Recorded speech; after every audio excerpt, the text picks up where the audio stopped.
안녕하세요. 책 읽어주는 여자 홍킨이에요. 지금 읽어드리고 싶은 책은 제목이 우세한 책들, 우리가 사는 세상을 위한 책 읽기, 장윤미 지음, 사람인 출판사에서 나왔습니다. 제가 이 중에 조금만 읽어드릴 테니까 잘 한번 들어봐 주세요. 역사가 없어 떠도는 사람들, 사는 곳을 옮기는 이유. 인간의 역사는 이주의 역사이기도 하다. 중세 유럽 역사는 게르만족의 대이동에서 시작되었고, 미국 역사는 유럽인의 이주에서 시작되었다.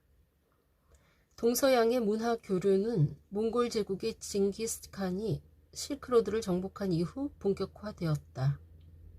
식민지 시대가 열리고 자본주의가 세계를 지배하는 이데올로기로서 본격적으로 확장되자 자본가는 돈을 더 많이 벌기 위해, 가난한 노동자는 일자리를 위해 낯선 땅으로 가는 배에 올라탔다. 그렇게 게르만족은 유럽 대륙으로, 대항해 시대 유럽인은 아시아와 아메리카 대륙으로, 식민지 시대 아시아인은 제국주의의 식민지로 흩어졌다.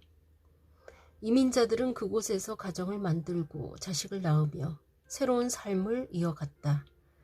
힘든 이민 생활을 견디지 못하고 고향으로 돌아간 사람도 있었지만, 고향이나 이곳이나 고생은 별반 다르지 않을 것이란 생각에 많은 사람이 남아서 삶을 보냈다. 그리고 1세대 이주민의 자녀인 이민 2세대는 이주민과 선주민 사이에서 발생하는 존재적 고뇌를 안고서 성장해야 했다. 그 땅에서 나고 자랐지만 어쩔 수 없는 이질감은 이들의 운명이었다. 투쟁과 저항과 적응의 반복 속에서 시간은 흘렀고, 세대를 지나며 이주민의 후예들은 이주민의 자식에서 한 국가의 국민이자 시민으로 곳곳에서 살아가고 있다. 지금의 다양한 세계는 이러한 역사를 거쳐 만들어진 결과물이다. 한편 이주의 역사는 침략과 사륙, 지배와 착취의 역사이기도 하다. 게르만족은 로마를 침략하여 로마인들의 터전을 빼앗고 포로들을 노예로 삼았다. 로마와의 전쟁에서 이긴 게르만족은 로마 병사 20만여 명을 죽이고 시신을 강에 버리기도 했다. 중세 유럽은 죽음과 사륙이 끊이지 않아 암흑기라고도 불린다. 미국으로 건너간 유럽인들은 총, 균, 쇠를 이용해 원주민 대학살을 자행했다. 그 과정에서 아메리카 문명이 파괴되고 원주민의 80%가 감소했다. 유럽인들은 남은 원주민을 강제로 이주시켜 부리거나 노예로 만들었다. 대학살의 가장 큰 원인은 유럽인들의 탐욕이었고, 그 다음 원인은 유럽 문화 이외의 문화는 미개하다고 생각한 우월주의, 그리고 흰색을 제외한 피부색은 깨끗하지 않다는 인종차별주의였다. 징기스칸은 정복한 지역의 주민을 모두 죽이는 것도 모자라 도망치는 피난민까지 학살했다. 징기스칸의 호라즘 정벌 당시 죽은 사람의 수는 적게는 130만 명에서 많게는 150만 명이라고 기록되어 있지만 정확한 수를 아는 사람은 없다. 모든 기록은 승자의 기록임을 고려하면 그보다 많으면 많았지 적었을 거라고 생각되진 않는다. 비서구 국가 출신 사람들의 이주는 대부분 노동 착취를 목적으로 이루어졌다. 그들은 노예나 값싼 노동자, 전쟁 병력으로 불려가고 끌려갔다. 이유는 다양했다. 유전자가 열등하다는 이유, 유색인은 더럽다는 이유, 2등 시민은 국가와 1등 시민을 위해 희생해야 한다는 이유 등등. 노동 착취를 정당화하기 위한 백인의 명분은 차고 넘쳤다. 이주민 중에는 살기 위해 그들이 주장하는 명분을 곧이곧대로 믿은 사람도 있었고, 비인간적 폭력과 학살 앞에서 뭐가 뭔지도 모른 채 끌려간 사람도 있었다. 그렇게 낯선 땅에 도착한 이들의 대부분은 비참하게 살다 죽음을 맞았고, 운이 좋아 목숨을 부지한 사람은 그 땅에 뿌리를 내리고 이주민의 시원이 되었다. 과거의 이주가 형벌이나 거스를 수 없는 운명의 일환이었다면 지금의 이주는 개인의 자유와 선택 그리고 낭만으로 가득하다. 인간이라면 누구나 원하는 곳으로 이주할 자유가 있다. 그러나 아이러니하게도 아무 데서나 살 수는 없다. 국가가 허락한 곳에서만 살 수 있기 때문이다.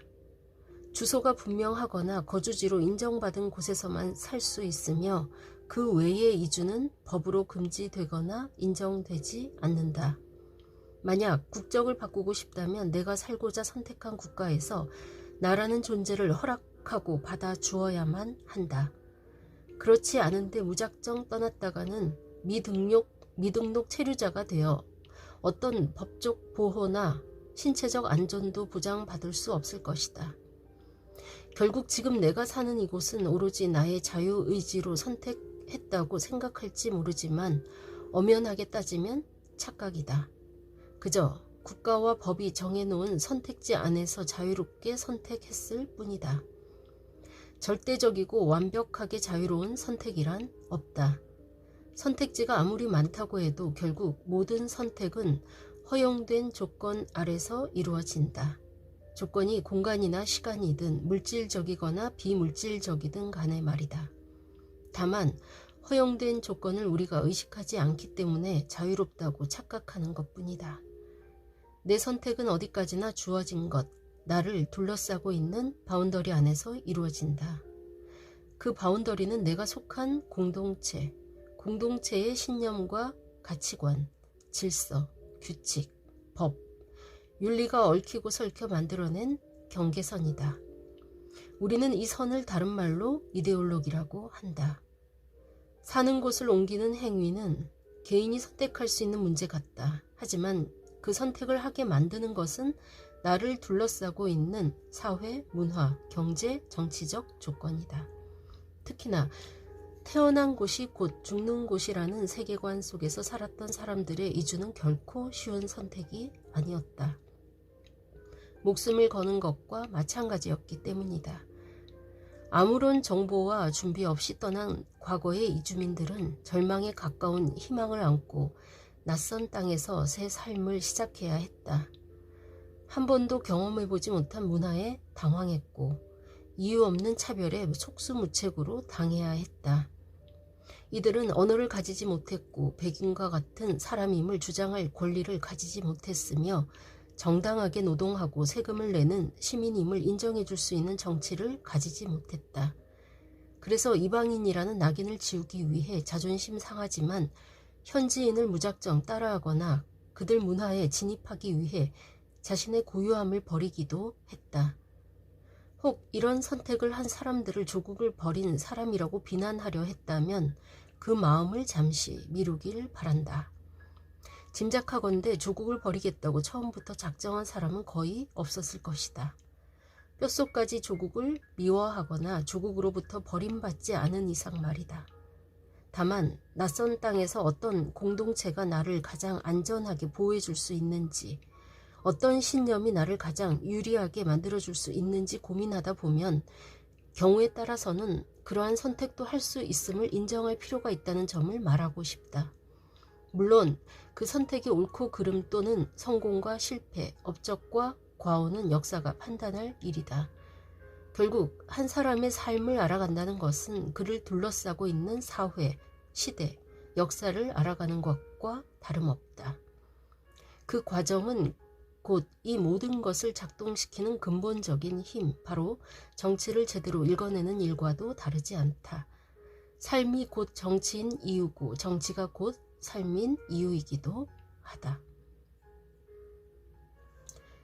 네, 여기까지 읽을게요. 그 뒤에 글도 너무 좋은데요. 여러분 이 책 꼭 읽어보시기를 강추하는 바입니다. 우세한 책들, 장윤미 지음.